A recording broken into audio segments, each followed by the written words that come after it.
Outside the Beltway with John Fredericks. Talking to Americans outside of Washington, in the heartland, in our cities, and in our communities. About what matters to them. Outside the Beltway with John Fredericks starts now. You're on Outside the Beltway. I'm John Fredericks, and I am your blowtorch of free speech in America. Jim Pfaff coming up. Mike, let me know when he's on. Good to have you with us. Meantime, don't forget my campaign for chairman. Got to get them signatures in. Got about half of them I need, so we're rocking and rolling. Got a big event on March 16th. You can go there. Just go to makedcgreat.com, makedcgreat.com, and our event is free. You just got to RSVP. It's in DuPont Circle.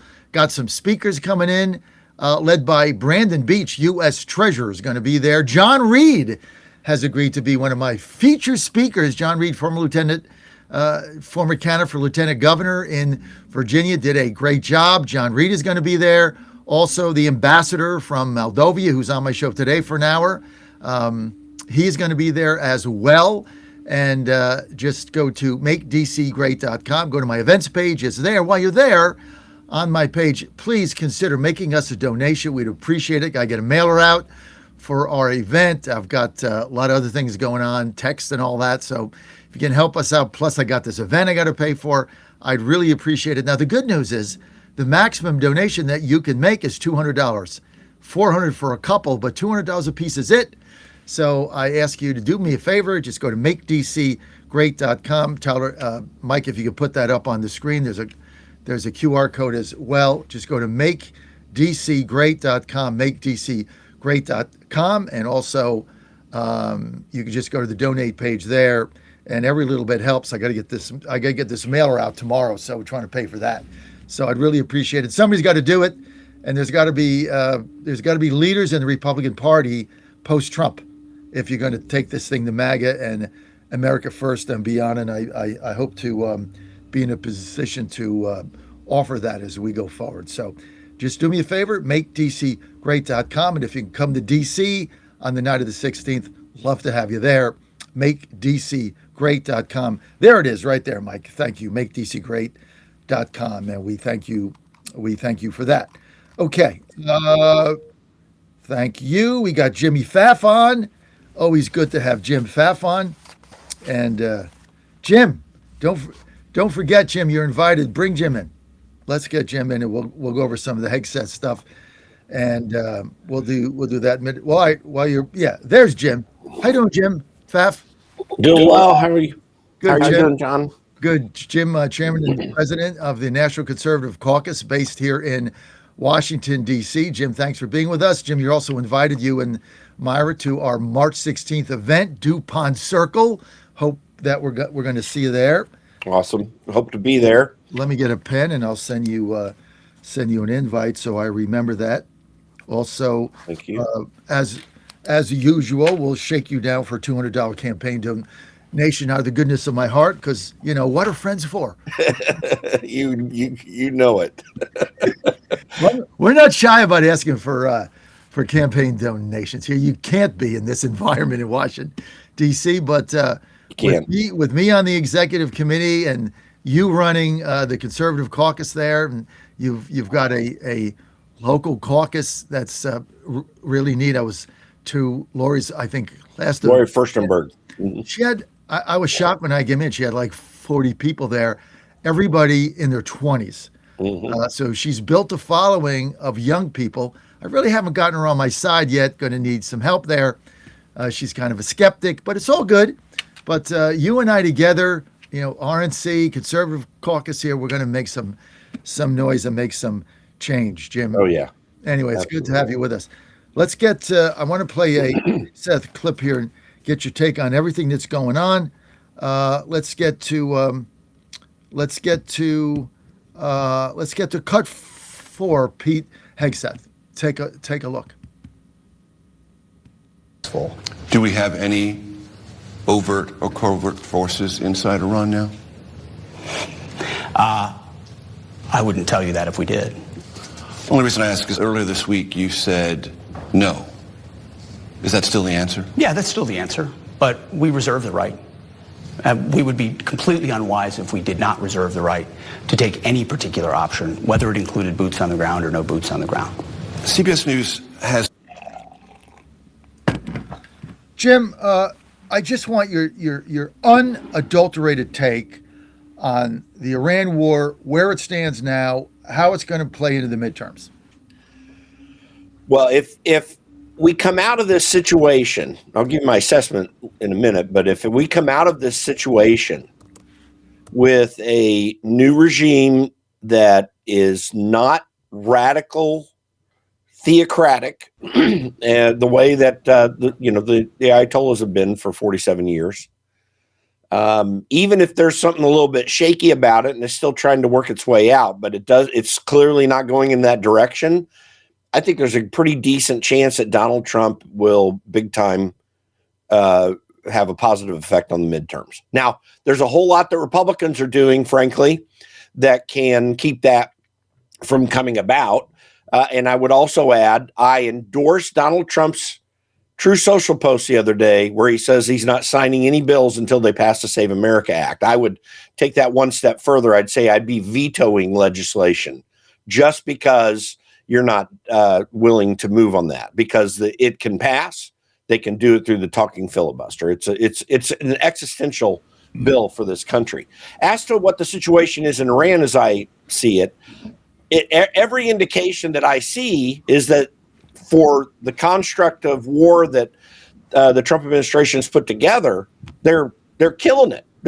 Everything is going well. I mean, you've got few little setbacks. Sadly, 7 American service members have died, and there have been people killed by rockets thrown from Iran into the region and or injured. But it's incredibly minimal and light compared to what we might otherwise expect with this degree of kinetic war against Iran. So it seems to be going incredibly well, dominating on the ground.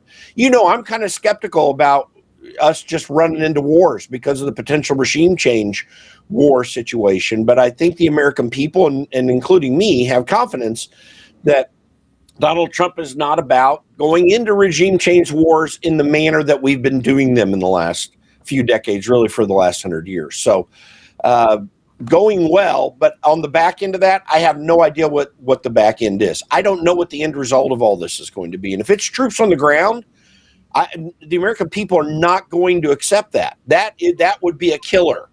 If you saw, though, what Hegseth seems to have smirked and indicated exists, if you're talking about special forces going in, like to secure any nuclear facilities once that becomes a rational thing to be able to do, I don't think people are going to push back too badly at that. It's going to be called troops on the ground, but that's not really troops on the ground. But if you're talking about a massive force of American troops that are landing on the shores of Iran and rolling through the countryside, trying to take cities like we did in the both Iraq wars, that is not going to go over well. And to address that, I think that's why you're seeing Kurdish forces going into Iran to do that dirty work. I don't think that that's what we're going to be doing, and I don't think Donald Trump would put up with it. Well, I agree with you. If you have a quick hit excursion where you got to take something out or some nuclear facility and they're in and out, yeah, I get that. I mean, that's why you can't say you're not going to do something. I agree with that 100%. Let's get to this one thing that you said, is that you believe that if we can make this successful, it can actually help President Trump in the midterms. How do you see that happening? Because right now, I mean, the polling we're getting is just not. It's just not good. Well, I'm not saying, when I make that point, I'm not saying that that's a sense that the American people have yet. What I am saying is, if you see the Iranian mullahs not running Iran, and you see a credible difference in what the future governance of Iran looks like, more Persian than Shiite, for example, would be one thing. I don't know who that is, but I'm just saying if it looked like that, I think the American people would be positive about it. Right. And I think the American people, the polls I am seeing, the American people are not entirely against what Donald Trump's doing right now. There's some positive, actually, in the polls in that regard. But it's a precarious situation in this day and age when you're going to undertake these kinds of operations. It was precarious. Think about what would have happened if that guy who got the Medal of Honor had not stood his ground and stayed at his post that Donald Trump awarded, who got the Medal of Honor from having done the Venezuela thing. If he had not stayed where he was, it would have gone disastrous, and it'd be crazy right now. So I think the American people also seeing that China is potentially going to be a bit harmed by this, I think that's a positive in the American people's minds, because I think intuitively people know that China's trying to take advantage of us. So in the grand scheme of things, in what Donald Trump is trying to do, it's really not a bad international strategy, what he hopes to accomplish and some of the things he's trying to do. But it is highly risky. And if anything goes wrong, everything goes. And we'll have a disastrous midterms. And we're by the way, not in a great shape on the midterms right now as it is, although I still have hope. At this very moment, it's not a great situation. I agree with everything you said. I wish I could debate something, but I agree with everything you said, up to including the midterms, Jim. So great analysis. Thank you. Jim Pfaff with us. He's the chairman and the president of the Conservative Caucus based here in Washington, D.C. with me. Jim, let's get to what you said about the SAVE Act. It is not going to pass. They're not going to get the filibuster out. I don't know why they're not going to do it. It's one of my biggest frustrations right now. I don't understand what the Republican, what they're thinking, and it's going to hurt us because we can't get anything through. I mean, what exactly, if you're John Thune and you're the Republicans, what exactly is your thinking here? Because you know that the minute the Democrats take over, this thing is blown up in an hour and a half. I don't understand their thinking. What is it? You've been in this town a long time. What is it? Well, one thing I would say, this isn't the key, this isn't the foundation of my argument, but let me just throw this one thing out there. Consider the 4 years under Joe Biden and the 8 years under Barack Obama. How poorly did Republicans do? I'm talking about Republican congressmen. They did great. They're making money hand and foot. They're added tens of millions of dollars to their portfolio. They have a key position sitting in Washington, D.C., wearing a button on their lapel that allows them to pass everything, most everything in the town.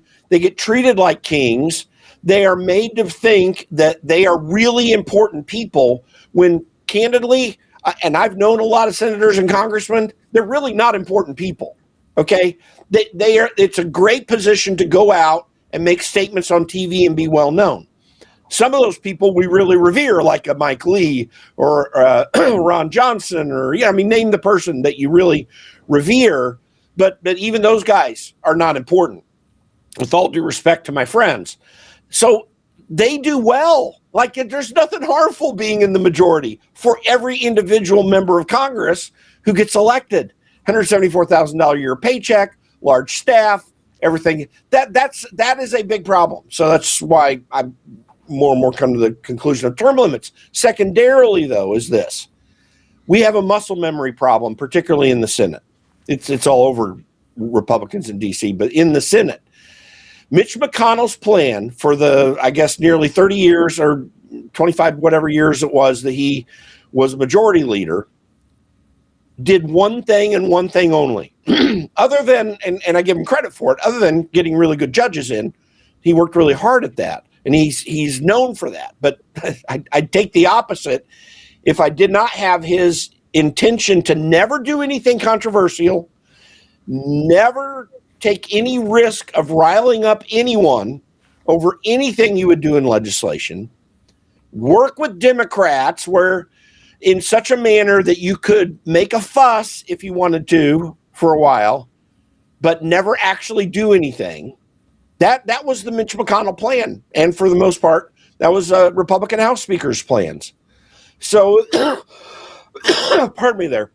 So the problem that we have is that muscle memory remains. And John Thune is connected to it as much as anybody. He's been around for a long period of time. I think he's possibly mildly better than Mitch McConnell. but they do not want to take this risk. He does not want to have to look Lisa Murkowski, Susan Collins, and Mitch McConnell in the face and say, and particularly to Mitch, who has a key chairmanship in the Senate right now, and say, Mitch, I don't care if you were Senate Majority Leader. We're doing this. And if you don't do it, I'm kicking you off of your committee. You're gone. He doesn't have the balls to do that. That has to be done in this situation.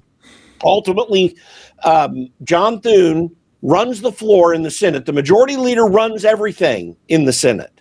Not even the Senate President runs the Senate, and can put things on the floor and tell the caucus, you're either going to play ball with us, or I'm kicking you off your committees. I'm taking you out of key positions. I'm removing, and that kind of thing John Thune doesn't have. Donald Trump has that kind of attitude about things, but not John Thune. So you've got to have Donald Trump taking the lead on the Save America Act for it to be able to get done. It's the only way. And what he said he wants to do, if he follows through with that, is exactly in this moment in time what needs to be done. You don't need presidents doing that all the time in all circumstances. I think we need it in this day and age, but you didn't always need that in this country. But we are at an existential threat here. We can make it through a lot of political problems in this country, and we have survived a lot of really bad political situations in our country's history. We cannot survive not having elections, and we do not have elections the American people can have confidence in. And that's not just because Donald Trump was upset about the outcome of 2020, as many would say. That's not our problem. Everybody knows that unsolicited mail ballots are insecure, that they can be rigged with, played around with. Even if you don't actually change the votes, you can still influence those. One of the fundamental things about our elections forever are custody issues. You don't allow ballots out of custody, out of proper custody chain. And the second thing is that you not to be able to influence or intimidate voters going into the polls. Anyone who's ever worked in an election knows, historically in an election in this country knows, that if someone's walking up to the poll, you got to be a certain way away. You can't be in their faces while they're walking up to the fill out their ballot. But in this day and age, with unsolicited mail ballots, that's happening all the time. You think Democrats aren't working that hard? In California in particular, where you can gather as many ballots as you want, there's no restriction to you walking up to as many doors possible and getting the ballot. Don't tell me that there's not electioneering going on in most cases when that's happening, particularly in a place like California. Well, all this needs to change. We cannot survive if we continue down the path we're on. There is no custody of that. I mean, no, there's not. I mean, I live in Washington, D.C. I've got an election coming up. Everybody gets a mail-out ballot. It's ranked choice voting. So everybody gets a mail-out ballot. Whether you want it or not, you get it in the mail. There's no, when you go to vote, there's no ID. There's no check. You simply sign something and you go in and vote. Basically, people at the Iranian embassy that want us to die are going to be voting in my election. I mean, it's incredible. That's why I'm running for this position to try to clean this up over time.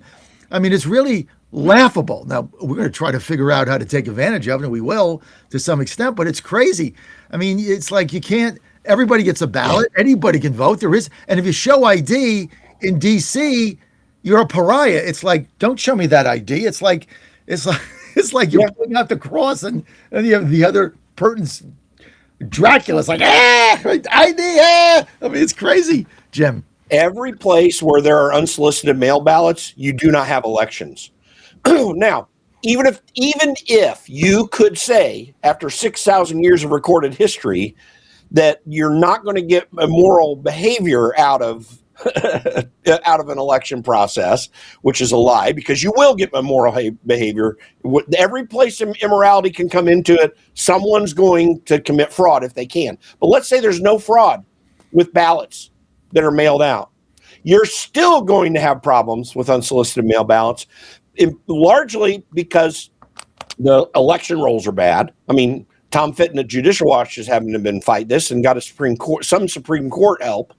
But these states are refusing to clean their ballots.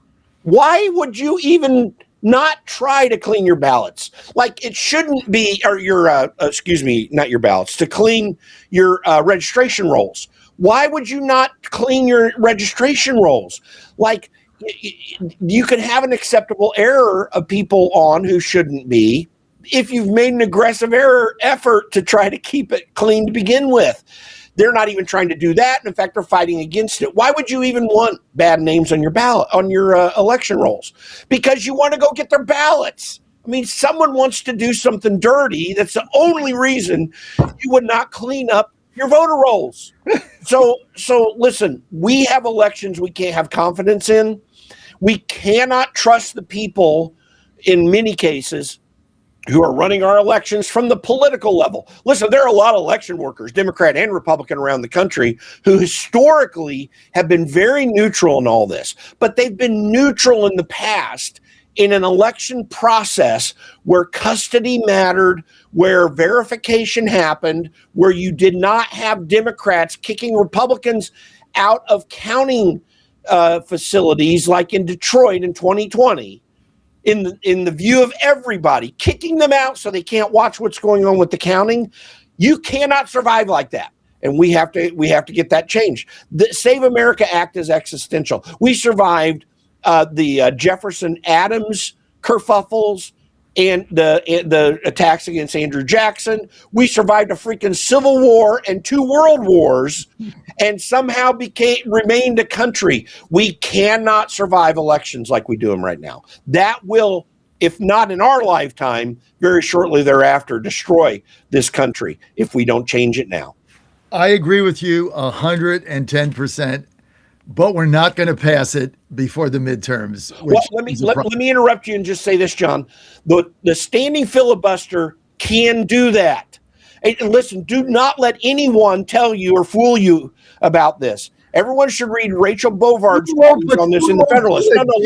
Thune won't do it. No, but I he doesn't have the votes. But let me explain this, and then you'll know why that everyone should be angry at him.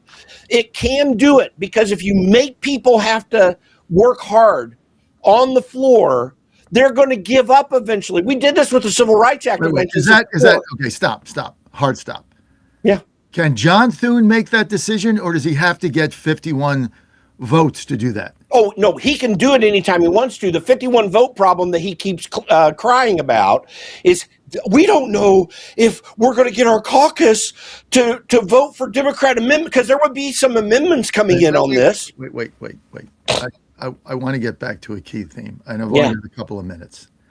What you just said, and I want you to be very accurate here so our listeners and I can understand it.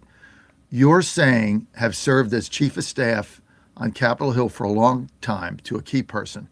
Jim Pfaff, you're saying that John Thune, with a stroke of a pen today, can move the Senate to the talking filibuster, and they don't need a vote in the Senate in order to do that and take away the 60-vote cloture rule. Is that what you said, and are you sure about that?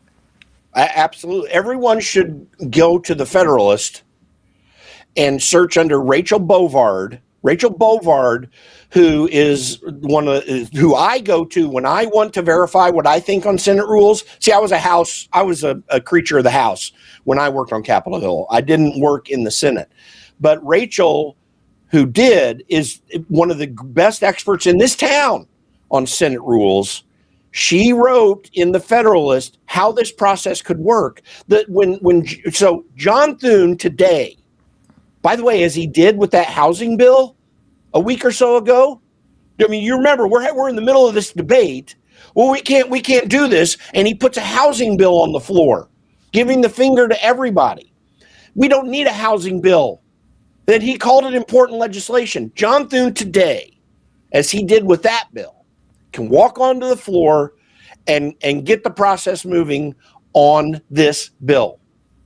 The reason that he's saying, and they talk about not having the conference with them, is because of the worries, the expressed worries, that once an amendment process comes into play on the bill, that maybe we'll not keep all the Republicans from changing and watering it down with Democrat amendments. And that's where his leadership comes in again, where he can say, he's kicked, or Mitch McConnell kicked good good conservative members off committees throughout his entire tenure from time to time, as going against him for not going with the caucus. John Thune can do the same thing. Is it tricky? It's incredibly tricky. Is it filled with perils and potential problems? Well, yeah, but I figure John Thune could take this risk if Donald Trump can take a risk in Iran, which with the consequences of which are far more directly concerning. And even if we don't pass the SAVE Act and go through that process, what it will require is every one of these Democrats to talk the bull crap that they're talking about this bill and look foolish, and they will. So anyway, yes, John Thune controls everything that happens in the Senate because he's majority leader. I mean, it's stunning. It's stunning that we're here talking about this for 20 minutes. An 80% issue. All he's got to do is get rid. See, we thought we were they made us believe that to get rid of the 60 vote cloture rule, that you needed 51 votes in the Senate. You're telling me we don't. Which also means that if the Democrats take over, well, they would have 51 votes anyway, but even if they didn't, which they will, that the new Senate majority leader could do it without any Republicans. Well, let me clarify something, because it technically, according to Senate rules, to change the rules, you do have to have a supermajority vote. But that's been ignored consistently, but amongst many things. What is really important to understand here is I'm talking about the talking filibuster. If you go through the process and the person who filibusters breaks down under what is the 60 vote rules, not the filibuster. The cloture rule was put into place, I think it was in the 1920s, to try to bypass the filibuster, because a filibuster meant someone could hold the floor and there was no way to get out of it.